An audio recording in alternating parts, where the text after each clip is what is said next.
Salama daholo eo andao indray raha ho resahana amintsika ny fanehoan-kevitra izay nataony Andriamatoa Gasikara Fensoa tao amin'ny pejiny tao manoloana ny savorovoro izay tena mampitebiteby ny vahoaka ny Anjozorobe sy ny manodidina iny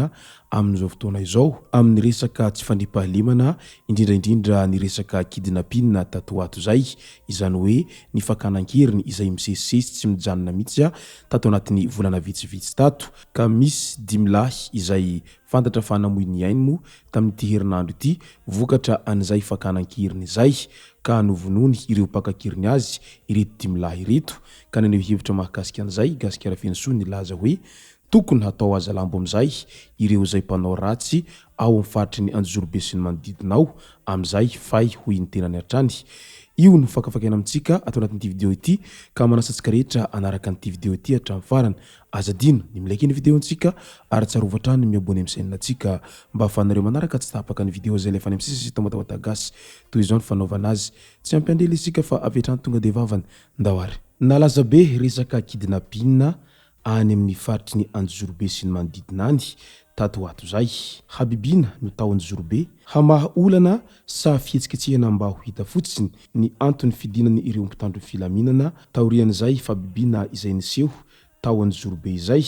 aleo ny asa vita no hifampitsarana. Io ny fanehoan-kevitra izay nataony ireo izay mpanara-baovao amin'izao fotoana izao. Fantatra fa nidina tao amin'ny commune Marotsipoy Anjozorobe ireo lehibe nitafika mitambatra mivondrana ao anatin'ny Emonaty nanome toromarika ireo mpitandro filaminana eny Ankanja mba hitadiavam-baholana manoloana ny tranga mahatsiravina niseho tany an-toerana. Raha tsy ivona ny tantara dia nalaina ankeriny 4 Aogositra ireo izay 5 lahy natao takalonaina nitaky vola 200 tapitrisa ariary ireo jolahy ho tambiny famotsorana azy 5 lahy ireo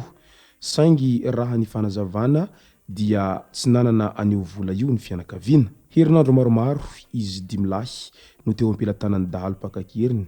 Ny 20 Aogositra 2024 teo anefa dia niantso ny fianakaviana izay tsy nahita aneo vola notakiny io ireo dahalo mba haka ny vata mangatsika n'ireo 5 lahy izay voalaza fa nifatorana ambody hazo izy ireo ary nitifirana mba ho faty avy eo. Tranga mahavaky fo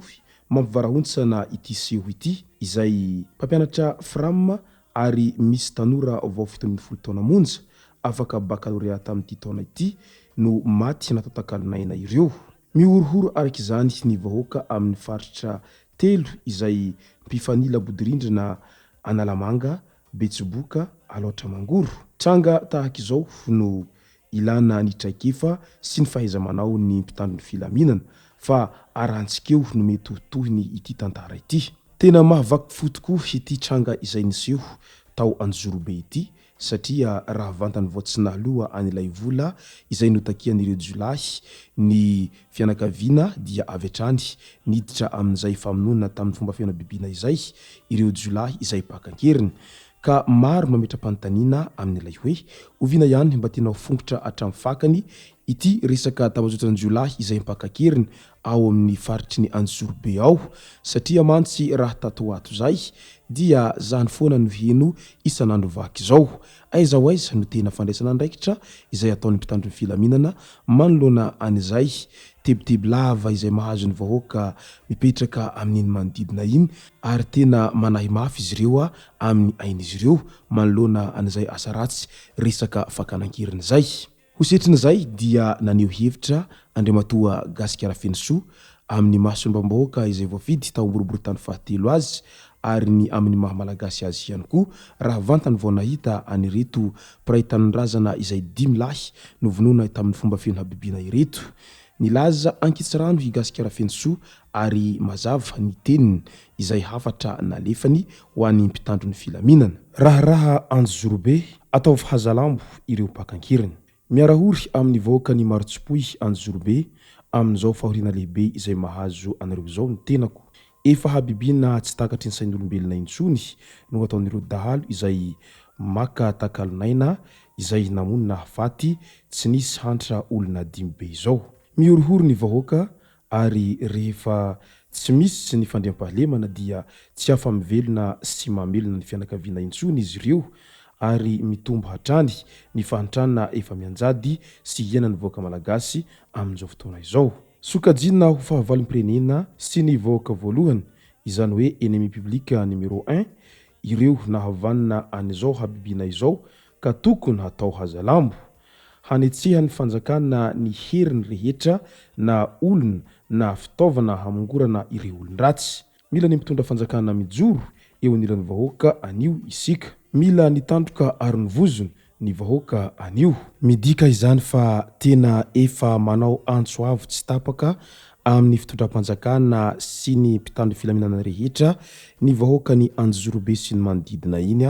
efa hatramin'ny volana maromaro zay manoloana an'izao resaka fakanan-kiriny sy ny famonon'olona amin'ny fomba fiaina bibiana izao. Ka etsy anilan'izay efa miezaka manao aintso zavatra ireo mpitandro ny filaminana mba hamongorana an'izay asa ratsy amin'ny resaka fakanan-kiriny sy ny famonon'olona amin'ny fomba fiaina bibiana izay nefa dia hita fa mbola misy ihany ny lesoka izay tokony harenina sy tokony ho amafisina kokoa amin'izay resaka fandriam-pahalemana izay satria mantsy matoa ireo izay dahalo izay mpanao an'izay asa ratsy izay mbola miaina tsara ary mbola afaka manohy an'izay fanaovana asa ratsin'izay dia midika fa mbola afaka migalabona tsara izy ireo ary mbola mahita kizy foana no ahafahan'izy ireo miafina etsy ka tokony tena ho fongorina tsara izy ireo ary tsy maintsy misy foana mantsy ny olona izay mpiray petsapetsa na ihany koa mpiray tsikombakomba amin'ireo izay manao asanjiolahy ireo ka tokony ho fantarina ihany koa ireny olona rehetra izay miray loha sy miray petsapetsa na mandray anjaran-kolaka izany na mandray anjara mivantana amin'izay resaka fakanan-kiriny izay mba hahatonga an'izay tranga izay fakanan-kiriny lava izay ho foana tanteraka ary tsy ho hisy intsony. Ka mila manova fomba fiady araka izany ny mpitandro ny filaminana ary mila tena sarotiny sy hentsitra ary tena mila manetsika an'ireo hery rehetra mihitsy ny mpitondra fanjakana mba hanafoana an'izao tsy fandriam-pahalemana ao amin'ny faritry ny Anjorobe izao satria raha tsy mandry fahalemana ny tany dia sarotra amin'ny vahoaka no hivelona amin'izay resaka tany tsy mandry fahalemana izay nefa efa ao ny tany razan'izy ireo efa ao ny tany izay nahaizan'izy ireo ny velona hatramin'izay ka raha toa ka sanatria tsy handry fahalemana ny tanin'izy ireo andeha ho aiza ireo olona rehetra izay monina sy mipetraka ao Anjorobe sy ny manodidina ao. Izay moa no masaka azona roso tao anatin'ity video ity tomboko lasy tomboko vavy misaotra tsikaritra nanaraka n'ity video ity hatramin'ny farany azadino ny milaiky ny video antsika ary tsarovatrano ny miabone amin'ny chaîne antsika mba hahafahanareo manaraka tsy tapaka ny video zay lefa any amin'ny sisy tamatahoata gasy tomboko lasy tomboko vavy mankasitraka dia mirary soa.